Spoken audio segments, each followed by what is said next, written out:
Hello, Ray Phoenix here, and this is Bomb Jack Twin. This is one of the sequels to the original Bomb Jack game. In favor of Bomb Jack, and I played the original Bomb Jack last month and earlier this month at the arcade, I thought it'd be fitting to make a video of one of its sequels, which is this game, Bomb Jack Twin. This game is pretty much the same as the original Bomb Jack, but it has updated graphics. The graphics look more at par with that of like a SNES or Sega Genesis game. The music is at par with that too. And the reason why the game is called Bomb Jack Twin, because not only is Jack in this game, you can also play as a twin of Jack, a different recolored version of Jack, and you actually do co-op play, where you have two players on the same screen at a time. They're all trying to collect the bombs. I think it's like cooperative play or something, which is why it's called Bomb Jack Twin. I have no way of testing that, though, because I don't have a second player to play the game with, so I don't actually know if that worked or not, but other than that, this game pretty much plays exactly the same as the original Bomb Jack. It's a lot more insane. There's way more enemies on the screen that come out at a time. They just jump out. It's much easier to get killed in this game. But the graphics are a lot nicer too. There's a whole new mapping system in the game. There's bonus levels too, where it's just simply collect the red bombs. Because the bombs work exactly the same in this game as they did in the original. Collect the ones that are ignited, and they give you more points. And there's these bonus levels they add in the game too, which are kind of like the bonus levels from the 1983 Mario Brothers game, where you have to collect all the coins before the timer runs out. It's somewhat easy at first, but it gets harder and harder as the game progresses, and eventually gets to where it's impossible.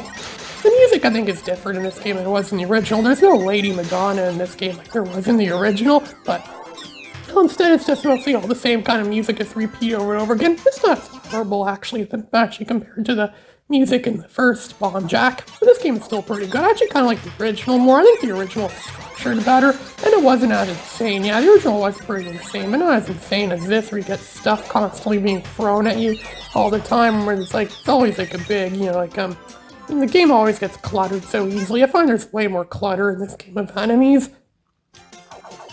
In this game almost seems like the kind of game that was intended to have a story, because there's a mapping system in this game, like a map where it shows Jack traveling around the world, kind of like in Super Mario World, which I guess makes sense, because this game did come out after Super Mario World, and this wasn't a time when games with mapping systems or mapping screens were starting to become commonplace at the time. And this game came out in 1993, at least that's the copyright year on the title screen. It says copyright 1993, so this game likely came out around 1993, which is about 9 years after the original game, so of course technology is going to be better, of course it's going to be superior. And I guess that's what they made. They kind of staged what the original Bomb Jack was and just made like an updated, it's almost just like a remake of the original Bomb Jack. I guess you kind of could call this game a remake in a lot of ways. It plays exactly the same pretty much. You could earn new lives, and you could get a really big score from collecting a lot of extra stuff that comes up.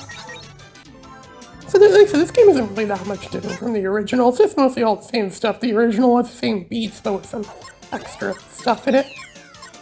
One thing about this game too is that you can actually continue. If you get killed and run out of all your lives and get a game over, you actually could continue, and actually starts you off from the level you last left off at. And you have unlimited continues as long as you keep pumping quarters into the machine. But if you're playing on an emulator, it's kind of irrelevant. You just keep pumping in quarters or coins or tokens, whatever we use, as much as possible on the emulator. So you can pretty much have a game that's go on forever, and sometimes this game does get a bit repetitive over time too for that reason.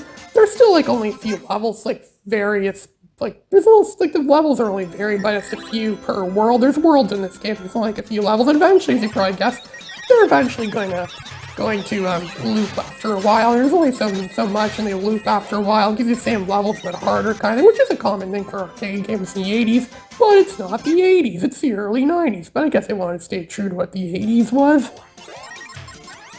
So yeah, that's pretty much what Bomb Jack Twin is. It's just the same thing as the original, but with a few slight differences. It's almost like a soft reboot or something like that of Bomb Jack. At least that's what this game pretty much seems like. I've been going over a lot of my old YouTube videos lately for entertainment and fun. Yeah, because some people would say, why would you expect other people watch your videos if you don't watch your videos? Well, I do watch my own YouTube videos. I was rewatching my classic YouTube videos from years ago, and I think a lot of them are still quite entertaining. I was just rewatching my Let's Play of Star Wars Episode 1 Jedi Power Battles, and realizing how insane I must have been that I was able to go through that crusty game and beat the game in a pretty decent amount of time. I'm still proud of myself for that. And I was also rewatched my Let's Play of Star Wars Rebel Assault 2. I remember I made that video over 3.5 years ago. I'm still kind of impressed with how well I got through that game. That game's filled with all kinds of BS moments where you have to fly a Y-wing and shoot down TIE interceptors, where it's like Superman fighting a villain made out of kryptonite. But yeah, I really did, I tried to, make videos of challenging games, but I was really like, whoa, like, can I still do that now? I don't know. I sometimes think my skills have degraded a lot over the years, which would explain why I used to be able to figure out how to get through Spyro pretty easy without using any online guides, but now I need online guides to tell me where everything is in that game. I wonder if my skills really are degrading over the years. I don't know, the way I'm getting worse and worse at a lot of these games I've played millions of times over. But I do eventually plan on doing Let's Plays of the Spyro games. I haven't really been doing much Let's Plays lately because I don't have the technology for it right now due to the limited resources I have.